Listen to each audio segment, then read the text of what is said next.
Two films with a combined runtime of under 3 hours, and they felt like they would never end. I can't believe a filmmaker, or any filmmaker, would be able to pull that off. I'm John Ritlin with a review of Carrion and My Valentine. Like any multi-film review that I do, there will be spoilers throughout, but you know what? Film would be the wrong way to describe Carrion.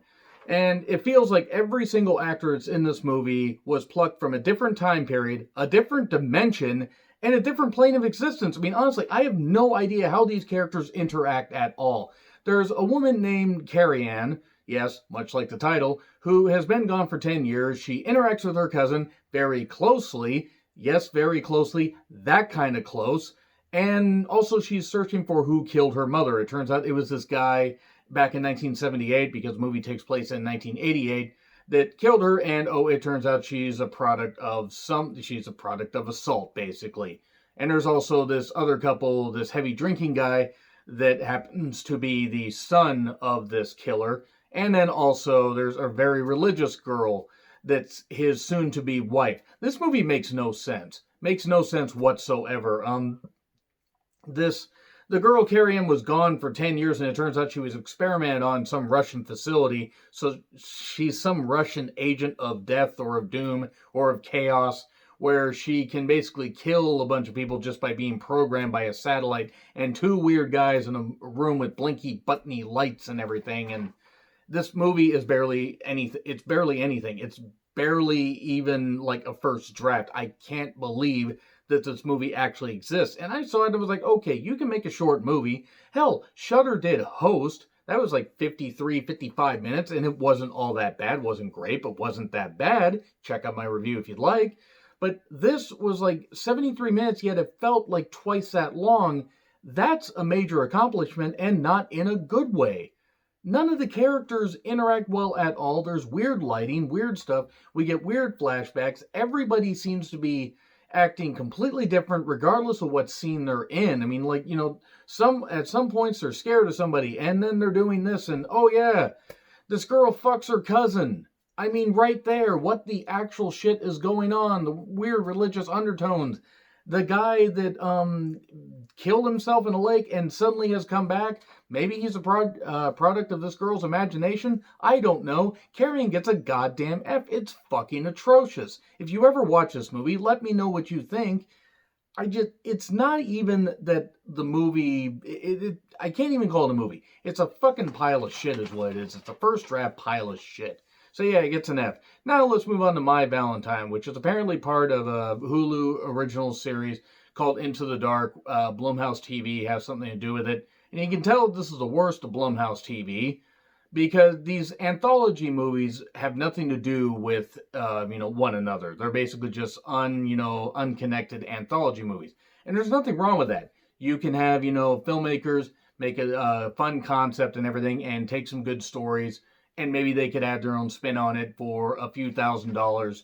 Well, in the case of this movie, it used a lot of weird graphics and weird songs and everything, and it tried to be all techie because it had to do with a pop singer that was trying to get her life back because her boyfriend, that was an insane manager and also an insane killer, as it turns out, decided to leave her after she left him because he was very abusive and also a killer.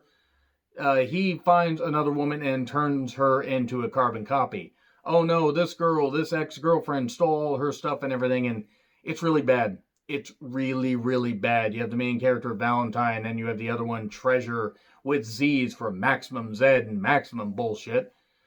Everybody is a cartoon character in this, and they don't even feel like they're connected at all either. I guess the theme of these two movies would be neither, movie has any connecting characters. Like, everybody feels like, hey, we're just going to pluck this person, put him here, act like a cartoon character in the case of My Valentine.